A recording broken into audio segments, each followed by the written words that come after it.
Assalamu alaikum, I'm Aisha and you're watching Samaa News. Here are today's headlines. Pakistan has stepped up its efforts to facilitate dialogue between Iran and the United States, with Interior Minister Mohsin Naqvi arriving in Tehran for high-level meetings. According to reports, Naqvi's visit comes after consultations with Prime Minister Shehbaz Sharif and is aimed at supporting ongoing diplomatic efforts to reduce regional tensions. The minister is also expected to convey a special message from Field Marshal Asim Munir to Iran's supreme leader Mojtaba Khamenei as part of Pakistan's mediation initiative. The Pentagon has raised its counterintelligence threat assessment for Israel to the highest possible level, amid growing concern that Israeli intelligence efforts are targeting senior US officials. According to two current US officials and one former US official cited by NBC News, the Pentagon's Defense Intelligence Agency issued the new counterintelligence threat assessment in recent weeks. The DIA reportedly posted an internal message raising Israel's counterintelligence threat level to critical. One current US official who viewed the message said the assessment reflects concern that Israel has the ability to conduct human espionage and technical intelligence collection at a critical level. A diplomatic war of words has erupted between Iran and Lebanon after Iranian officials criticized comments made by Lebanese President Joseph Aoun regarding Tehran's role in the country. Iranian Foreign Ministry spokesman Esmail Baghaei and Foreign Minister Abbas Araghchi rejected accusations that Iran is using Lebanon as leverage in negotiations with the United States. Tehran urged President Aoun to focus on what it described as Lebanon's real enemy, after the Lebanese leader called on Iran to refrain from interfering in Lebanon's internal affairs.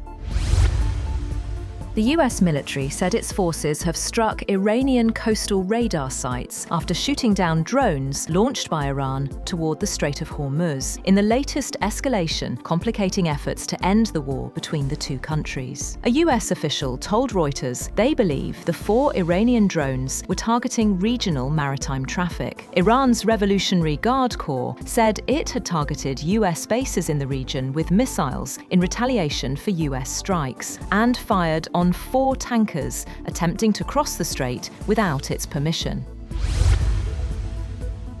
Later, speaking to NBC News' Meet the Press, Trump said Iran's leaders are strong and proud, but have no choice except to reach a deal with Washington, as negotiations continue to end the war between the two countries. He said Iranian leaders have not yet agreed to a deal because they are dignified and resistant to concessions they never expected to make. The US president said negotiations with Iran would not be completed instantly, adding that such conflicts often take years to resolve. A senior Iranian official has said that a potential agreement between the United States and Iran depends on the release of $24 billion in frozen Iranian assets. Mohsen Rezaiei told CNN that negotiations have reached a deadlock and said it is now up to President Trump to decide whether talks move forward. Iran has reaffirmed support for its Lebanese ally Hezbollah and demanded that Israel withdraw from southern Lebanon, underscoring complications facing an interim deal to end the broader conflict between the US and Iran. Tehran has made a ceasefire between Israel and Hezbollah a condition for any peace deal with Washington to resolve the regional war, now in its 4th month, and restart shipping through the Strait of Hormuz. Iranian Foreign Minister Abbas Araghchi told Lebanese TV station Al Mayadeen that the war will end only when it ends in Lebanon as well.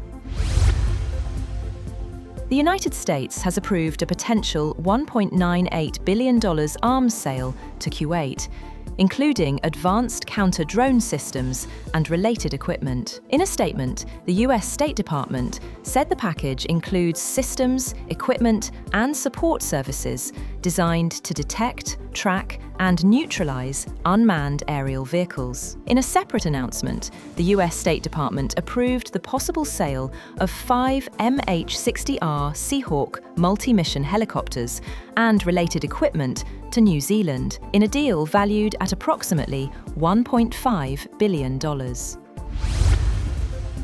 The Delhi police has granted permission for a protest at Jantar Mantar, organised by the Cockroach Janta Party, a satirical digital group demanding the resignation of the Education Minister. The group has raised concerns over alleged irregularities and paper leaks in national-level examinations, claiming that the issue has impacted millions of students across India. Group founder Abhijit Dipka arrived in India from the United States on Saturday to lead the demonstration. Authorities reportedly facilitated his movement to the protest site after granting clearance for the demonstration. Iran's World Cup squad has received US visas ahead of the tournament, easing concerns over the team's participation in the competition. The development comes just days before Iran's opening match in Los Angeles. However, Iranian media reports that some members of the team's administrative staff are still awaiting visa approval. The issue had raised uncertainty after Iranian officials earlier said the visas had not yet been issued. White House Artificial Intelligence Policy Advisor Sriram Krishnan has announced that he will leave his position at the end of June. Krishnan made the announcement on social media, describing his time in the role as the privilege of a lifetime, but did not provide a reason for his departure. He has played a key role in shaping the administration's approach to artificial intelligence, including efforts to develop a national framework for regulating advanced AI technologies amid growing security concerns. That's all for now. For more updates, visit www.samaa.tv. Thank you for watching Samaa News.